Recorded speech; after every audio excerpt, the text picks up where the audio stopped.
Oi, gente, tudo bem? Eu sou a Karen, sou anestesista, sou mãe de pet e atualmente sou gestante. Tô de 22 semanas, vou ser mamãe do José Américo. E hoje venho aqui dar boas-vindas para vocês na nossa clínica e no nosso novo quadro que a gente apelidou carinhosamente de Sertrac Talk. Tô aqui hoje no meio de grávidas maravilhosas e a nossa pediatra incrível. Eu sou a Carol, sou pediatra. Estou muito feliz de participar desse quadro com vocês, com 3 gravidinhas super especiais por aqui. E pra gente conversar sobre as dúvidas, principalmente das primigestas, né, que estão passando por isso a primeira vez. Mas também da mãe de uma terceira criança que vem por aí. E que as dúvidas realmente surgem na primeira, na segunda e na terceira gestação. Oi, pessoal, eu sou a Lara, sou ortopedista pediátrica aqui da clínica. Tô grávida do meu primeiro filho, que é o Gabriel, tô com 35 semanas e nunca vou. Beleza. Oi, eu sou a Thalita, sou psicóloga perinatal e parental, também sou doula, sou mãe do Samuel, da Sofia e agora tô gestante esperando o Tomás. Então, gente, como mãe de primeira viagem, eu tô me sentindo assim meio que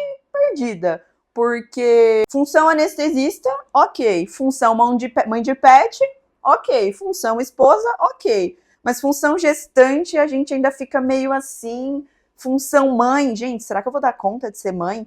Então, por ser de primeira viagem, eu acho que essas dúvidas pegam um pouco o medo, porque a minha mãe, ela me teve com 20 anos.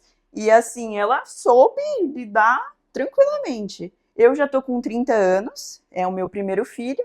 E aí eu falo, gente, mas será que eu vou ter essa capacidade de cuidar de uma criança, aquele pescocinho molinho? E eu fico pensando, será que eu vou precisar da ajuda? Ela fala, mãe, vem aqui, porque você cuidou de mim, você vai saber cuidar do meu filho. É verdade. E aí a Carol tem bastante essa vivência. E eu queria que você falasse um pouquinho pra gente dessas mães de primeira viagem, dos medos, das expectativas, se isso é normal.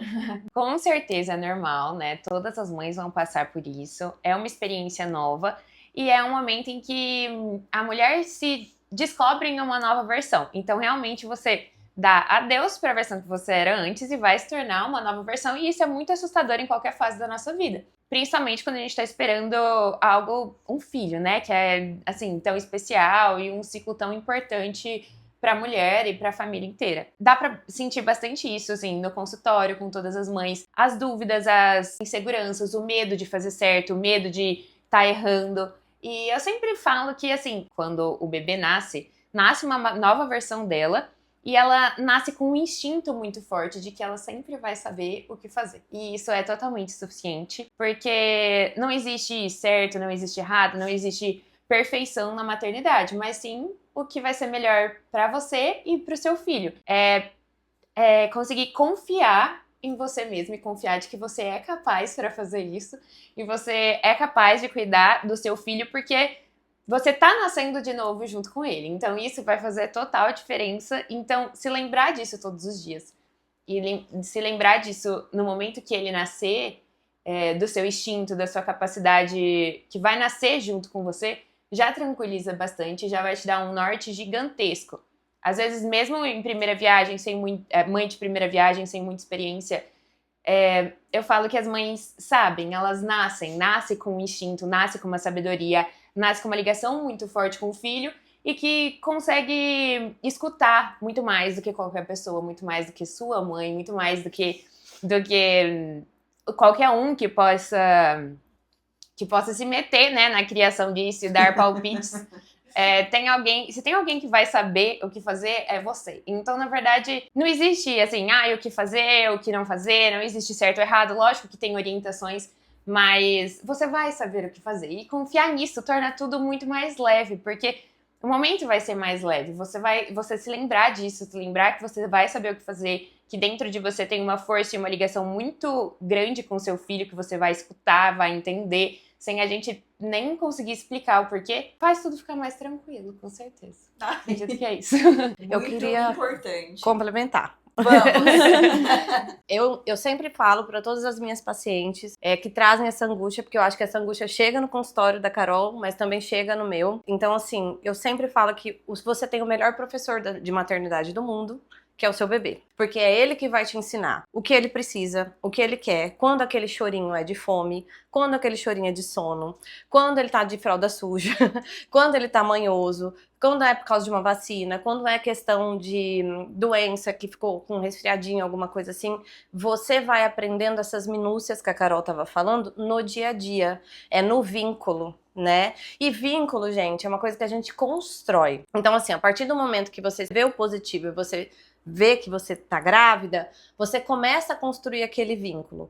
Como, né? A gente fica muito assim, vínculo, amamentação, vínculo, amamentação. A amamentação é um dos facilitadores do vínculo e é só após o nascimento. E durante a gestação, o que é esse vínculo? É esse engajamento, né? De você ir nas consultas, fazer ultrassom, preparar enxoval, preparar quartinho, sonhar este bebê, imaginar, vai parecer com a mamãe, vai parecer com o papai, vai ser assim, vai ser assado, vai ser jogador de futebol, bailarina, médico. Então, isso tudo faz parte desse sonhar esse bebê e criando esse vínculo, criando esse amor. E o amor que a gente sente durante a gestação é muito diferente do amor que a gente sente depois que nasce. Por quê? Porque vamos pensar nos nossos parceiros. Vocês amaram os parceiros de vocês logo de cara? Não, né? Porque amor não é assim, gente.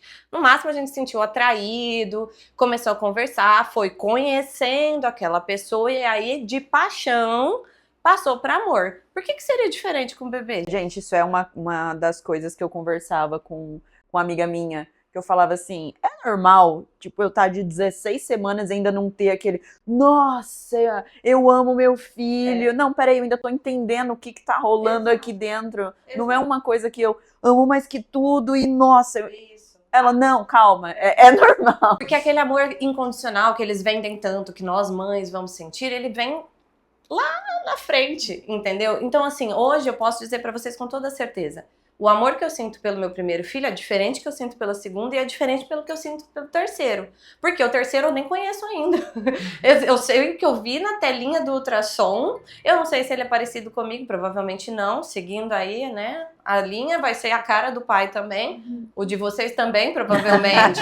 Acho que o meu vai ser a minha cara. Tem explicação, tem explicação biológica pra isso. Lá, né, muito antigamente. Pra manter aquele pai cuidando daquela prole, a única garantia que ele tinha que o bebê era dele é se o bebê nascesse a cara dele. Nossa! Entendeu? Meu Deus do céu. Então você pode ver como os bebês, a maioria fala, todo mundo fala, ah, você só foi Uber, você só carregou. Carregou por Mas 9 isso muda, meses. né, também. Também, Porque claro. nasce a cara do pai, às vezes vai depois Fica fica a cara da mãe. Exatamente, não precisa ficar desesperado. Mas enfim, assim, o vínculo ele vem acontecendo e esse amor vem sendo construído. Então nós acabamos nos sentindo muito julgadas por causa disso que você tá falando. Você tá gestante e ainda que você ainda encontrou um espaço de escuta acolhedor pra poder dizer, nossa, mas eu não tô sentindo esse amor que estão falando que eu deveria sentir. Porque a maioria das mães não encontra isso.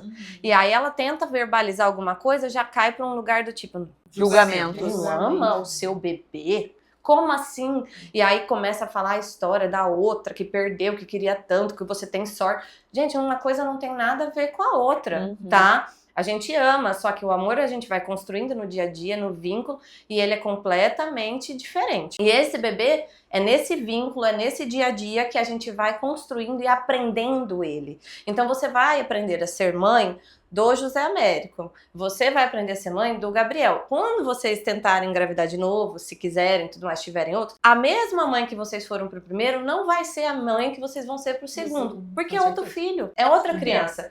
E a gente vai estar com outra cabeça também, né? Numa outra fase, com outra gestação. Sim. E é outra criança com outra personalidade, com outra necessidade. A minha mãe uma vez falou assim pra mim, eu não amo mais uma ou outra, mas eu dou mais pra uma o que ela precisa, que é diferente da outra. Então fica parecendo, sabe? Essa coisa assim, ai, minha mãe prefere um do que prefere outro. Não, mas é porque aquele filho, naquele momento, está com uma necessidade tal que eu preciso suprir e que parece que eu estou dando mais. Mas não, é uma necessidade dele, mas que depois passa, né?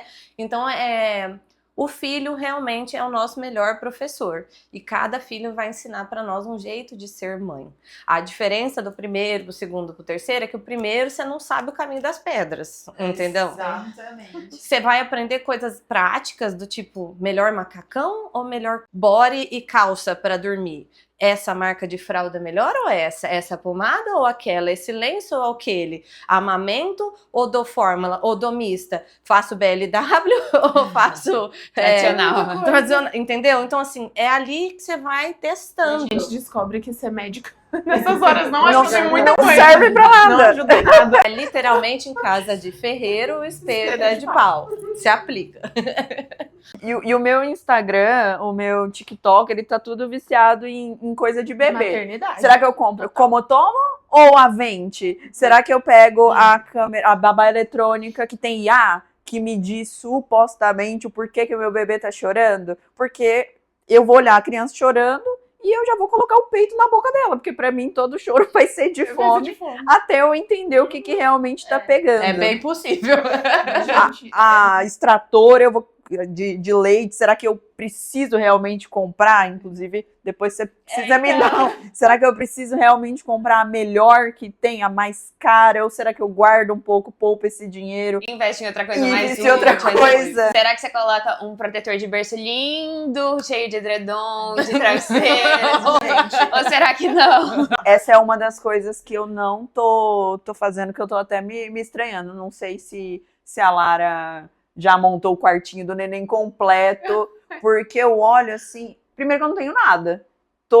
Setembro parece muito longe. é a hora que vê, cara, ele já tá Eu tenho alguns bodyzinhos, alguns eu ganhei, outros eu comprei, mas um berço, eu acho que Moisés, que chama aquele que abre. Que acopla na cama. Isso, Nossa, ele é ótimo, tá? isso. Essa compra foi, assim, justíssima, foi necessária. Só precisa assertiva. avaliar até quantos quilos ele vai e se ele abaixa depois. Eu acho que abaixa. pelo preço, eu acho que ele bom ele abaixa. Se Deus quiser. Mas, gente, hoje em dia, assim, é um mundo muito grande de informação, né? E a gente vê que nunca tem, assim, um consenso, uma direção muito certa do consenso. Então, é aquele mundo de informação hoje com TikTok, Instagram, a gente fica até meio perdida como mãe de primeira viagem, Sim. porque eles vêm e jogam, assim, é pano de boca, é pano de ombro, é coeiro, é um monte de tipo de pano. Como se você que precisasse tem que ter tudo. Um absurdo de tudo.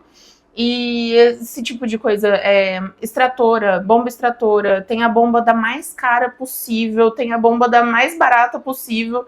Meu Deus, será que eu vou usar isso? Será que isso, né, de onde que eu pego essa informação? É sempre, essa foi, assim, a minha maior confusão no começo de tudo. Hoje o quartinho já tá montado, já tá pronto, graças a Deus. Só falta ele chegar, mas eu fiquei bastante perdida, assim, no começo. Mas eu acho que um foco legal pra gente discutir aqui seria essas partes de como deixar o berço seguro, né? Que eu acho que seria interessante. Sim. Então, que eu vi, né, que não pode nada de berço, né, de kit berço, né? Isso, Aqueles enfeites Travesseiro, lindos. Cobertor, né? isso. Que Antes usava muito, né? Isso é caro, inclusive. Dá pra investir em coisas muito melhores. Esse tanto de coisa pro bebê é mais perigoso do que qualquer outra coisa, porque eles podem se sufocar muito rápido, né? Tipo, se ele não consegue girar ainda, ele não consegue fazer nada, assim, de mobilidade, basicamente, né? Nem controle cervical tem direito, então é bem arriscado colocar protetor de berço, cobertor, travesseiro mesmo, não faz sentido nenhum e não precisa. É só o colchão mesmo, bem simples, só com lençol de elástico, que seria o mais seguro. O lençol de cima também não pode, né? Não.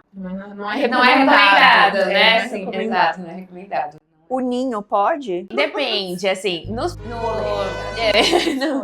no primeiro mês, o bebê ele vai sentir bastante falta da sensação que ele tinha no útero. Apertadinho. Isso, exatamente. É a Então, esterogestação. Isso, a esterogestação, né? Que vai até 3 meses, na verdade. Então, o ninho vai fazer bastante diferença nessa questão de acalmar o bebê. De dia, por exemplo, ele tá irritado, quero colocar no ninho, quero colocar ele pra acalmar. Isso faz diferença e pode ser usado. Então é aquilo, né? De usar com sabedoria. Agora, você colocar ele lá no ninho e deixar, então aí às vezes os pais irem dormir, não é tão seguro porque tem um objeto ali junto com o bebê, né? Então seria mais usar de uma forma no momento que precisa, sabe?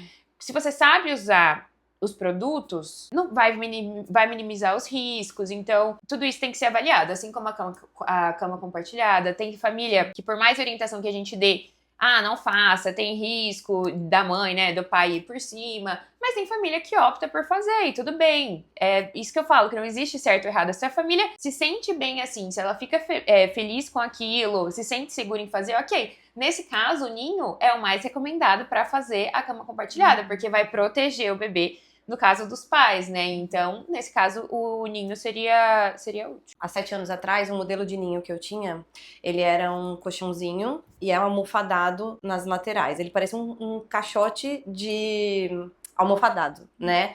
Eu só usava de dia. À noite eu não tinha coragem, porque eu falava, ele vai virar e ele vai ficar preso aqui.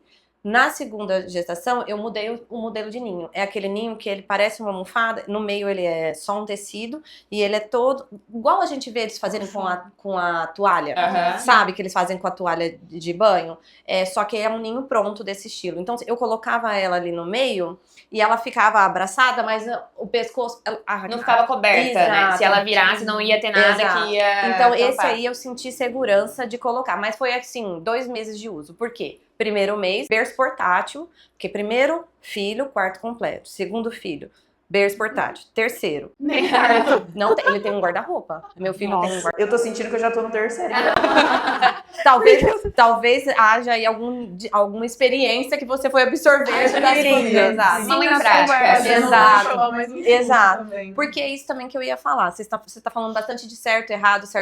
Eu acho importante a gente ter essas trocas, mas o que vai funcionar pra Lara não é o que vai funcionar pra você, que não vai funcionar pra mim. Quando chegar a sua vez, não vai ser o que vai funcionar pra você. Porque, como eu disse, o melhor professor é o bebê. Então, assim, tem bebê que vai adorar o ninho, tem bebê que não vai adorar.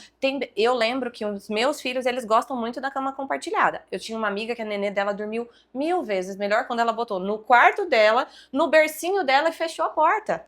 Então a gente vai ter que ver a personalidade desse bebê, a necessidade desse bebê. Né? Você falou que o seu primeiro, você deixou no ninho e depois tirou. Você sentia que ele chorava mais depois que tirava o ninho? Não, porque o que acontece? Eu usava o ninho de dia e sonecas da tarde quando eu estava acordada. E mãe de primeira viagem, eu estava sempre em alerta. Ele dormia, eu não dormia. Pior erro, não façam isso. Tá? Se o nenê dorme, gente, relaxa, vai dormir. Deixa outra pessoa vigiando a criança, tá? Vocês, por favor, tirem esse tempo pra vocês, ele é muito necessário. Então, assim, eu ficava ali de olho, então eu sentia mais calma, mais tranquila, e ele dormia super bem. À noite, ele dormia no Moisés do carrinho, porque na época eu tinha comprado o berço, só que eu não ficava segura de colocar ele no berço no quarto dele. Era parede com parede. Mas a insegurança da mãe de primeira viagem, do medo da morte súbita do recém-nascido, era muito grande, né? Eu falo que às vezes o conhecimento aprisiona a gente. Quando a gente não sabe da existência das coisas, às vezes a gente fica mais relaxado, mas como a gente sabe que acontece isso, principalmente vocês são todas médicas, o que vocês têm de conhecimento, o que vocês carregam, eu penso, nossa, se pra mim é difícil, imagina pra elas, que cada uma vivencia uma coisa. Mas enfim, então assim, à noite ele dormia no Moisés, ele dormia super bem. Outro erro que eu cometia como mãe de primeira viagem, a gente dormia no ar-condicionado, eu achava que ele ia ficar com muito frio. Enchia de roupa. Aí o que eu fazia? Ainda botava um cobertor. A pediatra vai me matar. Eu botava um cobertor metade por debaixo do colchão e a outra metade cobria só até um umbiguinho, que era pra ele não sufocar. E tava preso ali, então não ia sufocar. Pode brigar comigo.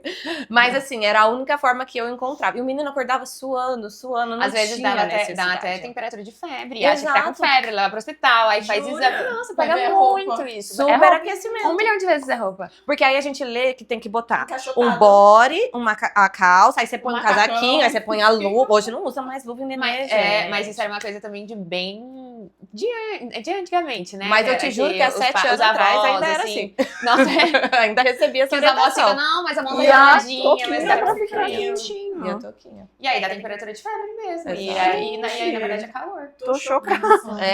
São esses erros de primeira viagem que, assim, contando assim pra vocês vão lembrar. Então, na hora que vocês estiverem com o bebezinho lá, vocês vão falar assim, nossa, não posso, tem que prestar atenção aqui, porque, ó, a Thalita super aqueceu o primeiro filho dela. Preciso lembrar disso pra botar uma roupa adequada no meu bebê. Ele não vai passar frio, tá 23 graus. Eu botar um body manga curta, manga longa, uma calça manga longa, se necessário uma meia, tá ok, não tem que cobrir, como a doutora Carol falou, não tem que fazer nada. Não precisa, pode ter ar-condicionado, né? Muitas mães perguntam isso, se pode ar-condicionado, pode, né? A gente não vai deixar o bebê morrer de calor. Não dá calor, ele também exatamente. Exatamente. Um dia você me falou do... Ah, não, do suado. Aquele... O charutinho. charutinho que tem velcro. É, suado. Ele funciona mais ou menos igual o ninho, né? Mas tem uma Mas idade é mais seguro, limite. é? Tem uma idade limite, igual o ninho pra usar. Então, eu acho que da minha parte, né, do meu ponto de vista ortopédico infantil, é sempre bom lembrar, né, que esses swaddles, eles têm que ter sempre... O quadril do bebê tem sempre que ficar em flexão. Nunca pode ficar estendido. Porque Nossa, tem isso eu não maior sabia. risco de desenvolvimento, de displasia do desenvolvimento do quadril. Você fala igual quando a gente coloca na mochila carregadora, Igual no em M. sling ou no canguruzinho, Tá, né? tá. Sempre tem que ficar com o quadril fletido, nunca pode ficar com a perninha esticada. A minha experiência com o suado, eu nunca comprei o suado, mas dá pra fazer com coeiro. Os meus filhos, na hora que você um tirava, charuto, né? eles falavam, pelo amor de... Então, assim, pra mim nunca funcionou. Tem que acalma A minha e tudo impressão mais. é que deixa ele mais Apertado apertado. e Mas irritado. isso Os é a meus mesma não coisa do funcionaram. ninho, mas isso funciona bastante também em prematuro, porque prematuro Ah, nasceu tá. antes da hora, né? Então tem tudo aquilo deles gostarem de ficar mais apertadinho. Aham. Agora, o bebê termo, às vezes não são todos que são assim. Uhum. Mas realmente Olha, eu já acalma. ia gastar dinheiro Não. com uma coisa que Não, talvez e uma eu coisa nem... que dá pra fazer em Com o casa, coeiro. né? E dá pra fazer em casa. coelhinho. Com aquele bando de pano que a Lara falou que a gente é, tipo, obrigada a comprar. Que É mais ou pede menos a mesma pano coisa do de ninho, mais ou menos a mesma coisa do ofurô. Sabe quando faz o ofurô no bebê? Sim, Que o é balde. mais- baldinho. O Eu acho balde. isso super legal, assim. Se você tomar cuidado, né? Lógico, mas porque relembra também, o bebê dentro do útero, ele tava no meio líquido. Então, Sim. às vezes tá com cólica, às vezes tá irritado, às vezes é só muito barulho, uma adaptação, tipo, porque, né? Porque o bebê, ele tava aqui quietinho, silêncio, sentindo aquela movimentação, né, da mãe. Aí, do nada, ele é obrigado a aprender a mamar. Aí é obrigado a fazer um monte de coisa de um dia pro outro, sendo que ele é só um bebê. Então, eu acho que o principal é lembrar disso. Tipo, gente, ele acabou de nascer, ele tá aprendendo, ele não vai regular o próprio ciclo circadiano, né? Por isso que ele acorda tanto à noite e vai acordando de 3 em 3 horas. Ele não tem nem melatonina suficiente pra manter aquele sono, por isso, inclusive, que ele acorda sempre. Então, ele tem que aprender a dormir também. Então, tudo ele tem que aprender. Tem que aprender a respirar, tem que aprender a mamar, tem que aprender a dormir, tem que aprender em que horários dormir, em que horários acordar. Então, às vezes, ele fica irritado e chora porque ele tá aprendendo, né? Por uma imaturidade neurológica mesmo. Ele tá aprendendo e precisa se acalmar. Então, colocar ele no ninho. Então, tudo isso são coisas que auxilia a acalmar o bebê. Pra ele lembrar de como que era antes, se sentir mais calmo mesmo. Em crise de cólica, isso ajuda muito. A banheira, né? A água quente ajuda bastante, assim como o colo. Então, acredito que é isso. O segundo ninho que eu comprei, que ele era diferente, ainda assim também teve uma data de validade. Então, mais ou menos uns 3, 4 meses. Porque depois o bebê precisa girar no berço. E no Ai, não ninho dá. ele não consegue girar, entendeu? Então, o swaddle também, ele vai atrapalhar por isso também, né? Porque você fica assim, ele precisa de ter o movimento para girar. Então, são coisas que a gente compra, mas que tem uma data de validade para uso. Então, tem que pensar se vale o investimento, se é melhor um empréstimo de alguma outra mãe. E se vale a pena gastar tanto dinheiro com. Ver a tua Exato, prioridade, o que vai exato. servir pra Eu investiria, por exemplo, na extratora ou na babá eletrônica, que hoje são coisas que eu uso muito mais. Imprescindível, Eu tenho sim. 2 extratoras em casa, Uhum. usei bastante, me deu um desespero porque eu achava que eu não ia ter leite. História de família, né? Ninguém amamentou, então essa era a minha principal. Uhum. Não, eu quero amamentar. E eu tinha muito leite, muito leite. Eu me arrependo até hoje que eu não doei, mas eu tinha muito leite, de doer, assim. Uhum. Então precisava tirar, Distrair. porque às vezes ele tava dormindo e ele não acordava. E, gente, você não vai querer acordar seu filho. A gente fica com medo, né? Os médicos falam, não, porque se passar muito de 3 horas, pode cair. Mas isso no primeiro mês também só, né? Depois... Mas então, Glicemia. gente, pelo amor de Deus, acreditem. Né? Porque a gente não entende que é só no primeiro mês. A gente leva isso por um tempo. Então, depois que o bebê dorme, você não vai acordar ele e falar assim, ai, meu filho deu 3 horas e 15 minutos. O bebê, quando ele sentir fome, ele vai acordar. Mãe de segunda, terceira viagem tem mais confiança do que a primeira. A primeira a gente fica meio Desesperado. Eu lembro de ficar olhando ele no ninho, eu olhava pra minha mãe olhava pra mim e falava, mãe, 3 horas. Cronometrava no relógio. Mãe, 3 horas e 15, o que a gente menino. faz? E aí, assim, a mãe, nesses casos, é o adulto plus, né? Aquele que você... sim. Lembra que você tava falando, Sim. será que peço ajuda de minha Adulto mãe? plus. A gente chama o adulto plus pra falar assim, como é que faz, né? Eu olhava pra ela e falava, e aí, o que nós vamos fazer aqui, né? E aí a gente ficava naquela dúvida, acorda ou não acorda, acorda ou não acorda. Então, nesse momento, às vezes o peito ia enchendo, porque no dia anterior ele tava mais regradinho. Nesse dia ele já não tava. Então o peito enchendo, começa a doer, começa a ficar vermelho. Tive princípio de mastite algumas vezes, de me dar calafrio. Então, assim, eu, Thalita, preferiria destinar dinheiro de ofurô, de suodo, Na de kit extratora. berço na extratora. Nossa, sim. E como eu sou uma mãe adepta de cama compartilhada, e aí eu entendo cama compartilhada de duas formas. Cama compartilhada não necessariamente é a cama em si, é o cômodo compartilhado. Então, eu acredito que é bom para o bebê, os meus funcionam. Os primeiros meses ele dormir no mesmo cômodo que você. Se você vai escolher deitar com o seu bebê no quarto dele, para ele já acostumar a dormir no berço dele, ok, né? Se você vai trazer o bebê pro seu quarto... Eu tenho essa ideia também, de Entendeu? Mas início. isso é até recomendado. Então, eu tenho no primeiro essa mês, ideia deixar o bebê... de não fazer eu não fiz um quarto justamente por isso, porque eu quero montar o cômodo dele junto ali do meu lado, Isso. por enquanto. Sim. Por isso que eu nem tô gastando, Mas nem é comprando recomendado nada. mesmo. Por isso que esse berço que você comprou, que ele Isso. ele é muito bom, porque ele é muito fácil e ele impede que... e ele tem a segurança, né? Que é a cama compartilhada. Sim. É compartilhado, mas na dele. Mais ou menos. Mas Mas é é- fácil dele, né? Mas por ser recomendado, a gente precisa frisar porque as pessoas entendem que cama compartilhada é só mãe, pai e bebê no meio correndo risco de vida. E não, é o bebê no mesmo cômodo que você, né? Então, isso pode acontecer nesse berço portátil, no berço acoplado, né?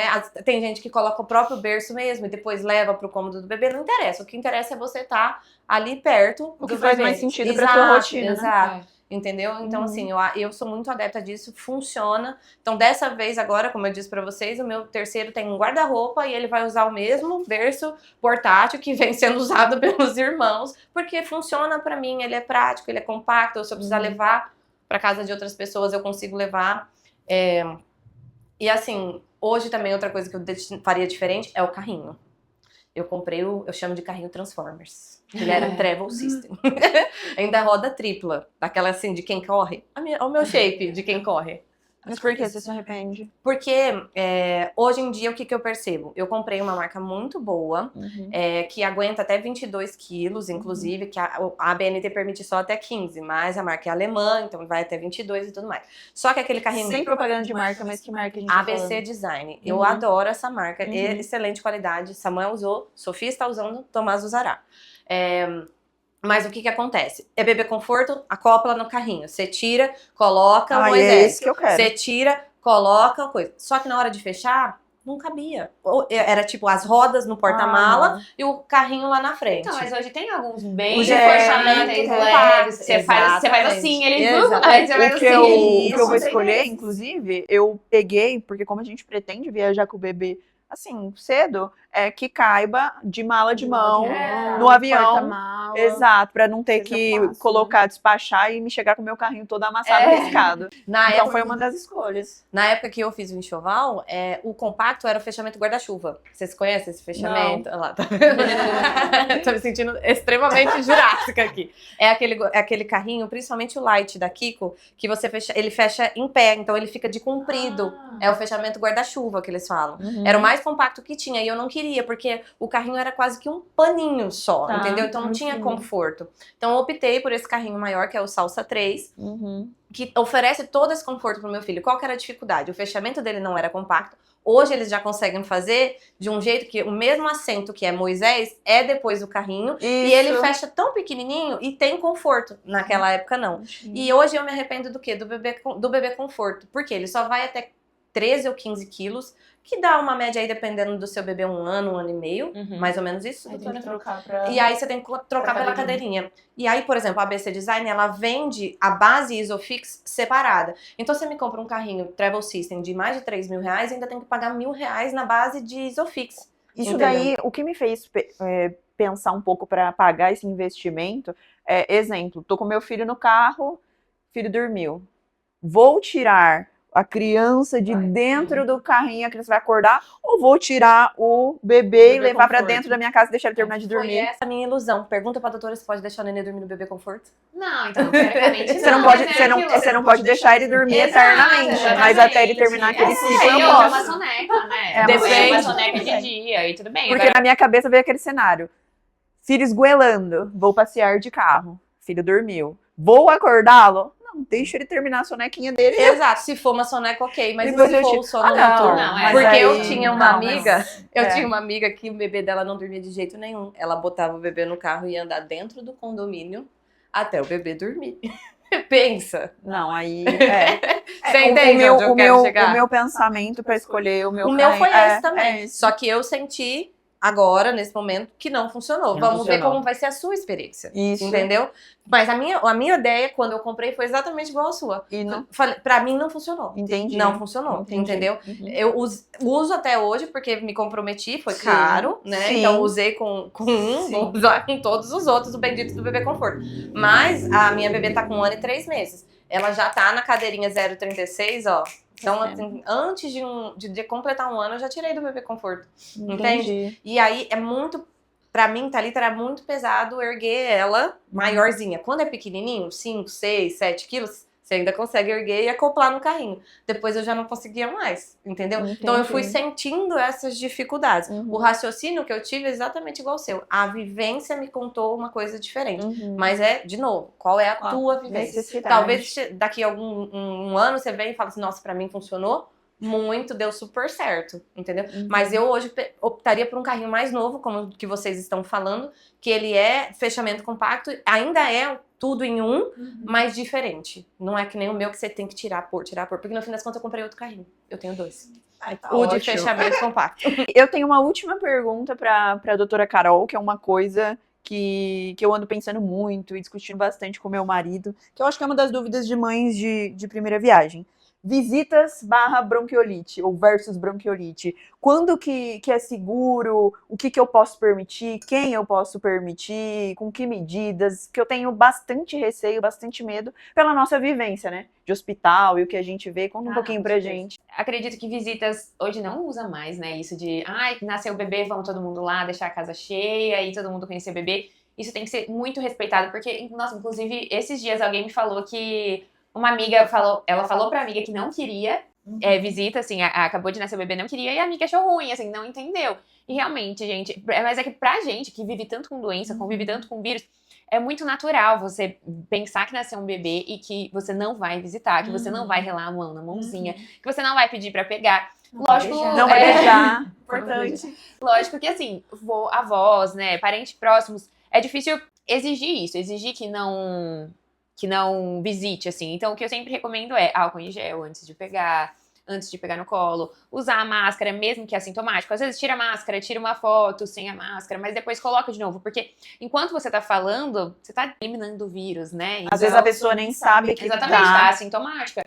Mas o bebê, ele não tem imunidade nenhuma, né? Ele só tem a imunidade assim, que a mãe passou, né? Lógico, mas ele não tem toda a imunidade pronta e formada ainda. Então, realmente recomendo que não tenha visita, só dos parentes bem próximos mesmo. E com todos esses cuidados. Tem também a importância de toda a família se vacinar, porque aquilo da família fazer a vacinação em conjunto cria uma barreira, né? Contra o bebê, então é importante ter essa programação, inclusive para funcionária que trabalha, todo mundo que trabalha próximo. Vacinação para os familiares é DTPA, Isso. influenza, Isso, exatamente. Covid, se der, né? Exatamente. DTPA, influenza, Covid. Essas são as principais, assim. Tem mães que se cobram muito pra essa parte de amamentar, querer né? amamentar e às vezes acha que falhou como mãe porque não conseguiu. E aí a parte da fórmula infantil. Mas não sei como perguntar isso. Porque fala disso. a gente demoniza muito a ideia da fórmula, né? Eu acho que a gente podia naturalizar de que tá tudo bem. Amamentar é padrão ouro, mas tá tudo bem se você não conseguir introduzir alguma coisa. Eu né? acho que faz muita diferença também orientar sobre a possibilidade da ordenha e do armazenamento, né? Tem jeitos de você armazenar por mais tempo no congelador, dependendo da temperatura do congelador. Hoje o mundo, o mercado tá muito grande. Sim, Graças a Deus. e aí da orientação mesmo, a temperatura do seu congelador, se o leite vai ser armazenado no freezer ou no congelador da geladeira, isso faz diferença no tempo que o leite pode ficar. Uhum. Então, Mas isso vem isso na é importante. instrução do armazenamento. Não, isso Não. daí é a pediatra que tem que orientar. Aqui o manual de instrução. Exatamente. Vem o manual, diga pra gente. É importante falar disso, não no primeiro mês, eu acredito, porque no primeiro mês a amamentação não tá muito bem estabelecida. Então você não precisa ficar ainda gastando neurônio de tipo, nossa, não, vou ter que tirar pra eu conseguir armazenar, sabe? Mas depois que a amamentação estiver bem estabelecida, faz diferença orientar essa possibilidade de armazenar, às vezes no freezer. Então, você vai construindo o seu estoque. É importante falar disso já no segundo, terceiro mês do bebê. Porque aí você já sabe que a mãe já vai começar a ter a própria vida. Não vai querer ficar lá trabalho, exato. Não vai querer ficar lá disposta a amamentar o bebê todo o tempo, sabe? Então, faz diferença você falar pra ir construindo o estoque de leite materno, porque às vezes essa culpa de entrar com a fórmula alivia algumas mães. Porque tem mães realmente que não gostam, não querem. Se preferir, se optar pela fórmula, tá tudo bem. Mas não também... precisa se culpar também Exato, por isso, exatamente. Não precisa, Não, nossa, não de é jeito menos nenhum. mãe. Exato, Isso. não, pelo amor de Deus, né? Dá pra se dar carinho, dar amor de inúmeras formas sem ser a amamentação, né? A mãe não foi feita apenas para amamentar. Ela foi feita pra dar colo, pra dar... E considerar essas outras formas de amor faz muita diferença do que ficar só naquilo, não. É amamentar e coloca no peito. Às vezes o bebê só quer o colo, só quer ouvir a voz e tudo aquilo que a gente falou, né, da esterogestação. Então, você escolher não amamentar não te faz menos mãe e muito menos, não representa que você tá dando menos amor pro seu filho e ele vai se sentir falta em relação a isso, com certeza. Eu queria fazer uma pergunta sobre a amamentação. Na minha experiência, a gente fica com muito medo da dor, né? A gente fica um pouco com dificuldade de saber se aquela dor que a gente tá sentindo na experiência de amamentar é uma dor correta, não é correta a palavra, mas é uma dor comum, ou é uma dor que precisa de avaliação, avaliar bebê, avaliar pega, avaliar freno sublingual, que fala? Isso, é. Qual foi a minha experiência? Eu vou te falar e aí você vai me contando se ela tá dentro do esperado. Normalmente, logo que o bebê pega, é uma dor parece de sucção mesmo, né? Eu costumo usar o termo desentupidor de pia, né? Pega aquele jeito. Só que isso dura poucos segundos durante a mamada e depois passa. E isso persiste toda a mamada por uns 15, 20 dias. E depois some, né? Ter esse conhecimento, ter essa experiência me ajuda a persistir na tentativa da amamentação. E eu vejo que muitas mães, elas ficam na dúvida se aquela dor é comum ou não, o que fazer, se aquilo vai ficar para sempre e acabam desistindo da amamentação logo nos primeiros dias. De novo, nós não estamos julgando, né, quem faz isso, mas só para informar, que eu acho que informar é importante. Mas isso é importante mesmo, porque às vezes a mãe tem uma produção boa de leite. Não, e às vezes, por exemplo, tem mãe que eu já atendi que chega no segundo dia e fala, mas eu não tenho leite. Eu trouxe ele aqui na emergência, de madrugada, porque eu não tenho leite, eu não tô vendo que ele tá mamando, ele fica sugando e não tá mamando. Então, orientar isso, por isso que a consulta pré-natal faz, assim, muita diferença e é muito bom, porque você não cria expectativas erradas. Então, você orientar isso de que, primeiro, não vai ter uma produção alta de leite nos primeiros dias, né? Nas primeiras 72 horas, o bebê vai sugar e é isso que vai estimular o leite e tá tudo bem, é isso mesmo que vai acontecer. Assim como a dor para amamentar, infelizmente ela existe, né? Porque é um atrito que tá tendo no seio materno que é tão sensível, então não tem como não sentir dor. É importante a avaliação do pediatra e principalmente a avaliação da fono, ela entra muito, muito bem nesse papel para avaliar se a mamada tá sendo feita de forma correta. Tem algumas coisas que não podem existir, por exemplo, fazer barulho na hora de mamar. Então, a pega, como que tá, se tá posicionado, né, direito no seio materno. Tudo isso faz diferença e minimiza a dor. Não é realmente pra ficar doendo por muito tempo. Mas, se você tem uma dor inicial por adaptação mesmo, adaptação do bebê e adaptação sua, adaptação de como colocar, adaptação da pega, sabe? Mas tem mães também que não tem. E tem mães que tem. E principalmente, às vezes, fissura, machuca nesse começo. Tratar essa fissura com laser é muito bom, com laser, é muito bom. E eu passava o próprio leite materno. Eles dizem que é muito bom. Eu ouvi falar bastante Eu passava disso. o próprio leite após a mamada para ajudar, porque assim, o peito escurece durante a amamentação para virar um alvo para o bebê enxergar, porque ele, né, preto e branco mais ou menos, e ele também vai calejando esse seio também durante a mamada. Eu aprendi isso. E botava a rosquinha para não grudar, pra não ter mais atrito, né? isso, porque aí na hora de tirar, às vezes, ainda mais que você passa o leite é muito melado. Então grudava no sutiã. E na hora que você vai tirar na pressa, que o neném tá chorando, exato. o bico vai junto. É uma dor insuportável. Sim. E nisso você acaba machucando sem ser o bebê mamando. Então usava bastante a rosquinha. Eu gostava da rosquinha, tenho até hoje. não uso concha, não uso bico de silicone, eu usava Isso. só a rosquinha. Aquela rosquinha de colocar em volta pra diminuir Correto. do atrito mesmo. Isso é Essa. o mais recomendado mesmo, Isso. realmente. Que também não abafa, pra não dar Isso, candidíase isso, mamária, exatamente. que aí depois a criança fica com a linguinha branca. Branca. Então, assim, a amamentação é uma coisa que a gente precisa mesmo explorar. Tem muita coisa pra conversar. Caberia só um talk só de você De falando sobre amamentação. isso. Realmente, verdade. Então, gente, encerramos essa conversa tão deliciosa, tão informativa que foi com as minhas grávidas lindas e com a nossa pediatra aqui. Muito obrigada pela atenção de todo mundo, obrigada pela presença de vocês, Eu que obrigada pela sua experiência como mãe, como doula e como psicóloga. Doutora Carol, obrigada também pelos ensinamentos, eu acho muito importante, principalmente para mim e para Lara, que somos mães Com certeza. de primeira viagem. É um prazer, estou aqui à disposição de vocês para qualquer dúvida. Gente, qualquer dúvida, doutora Carol, e o meu sincero feliz Dia das Mães para minhas grávidas lindas, para minha mamãe e para todas as mães do nosso Brasil. Um beijo. Feliz Dia das Mães!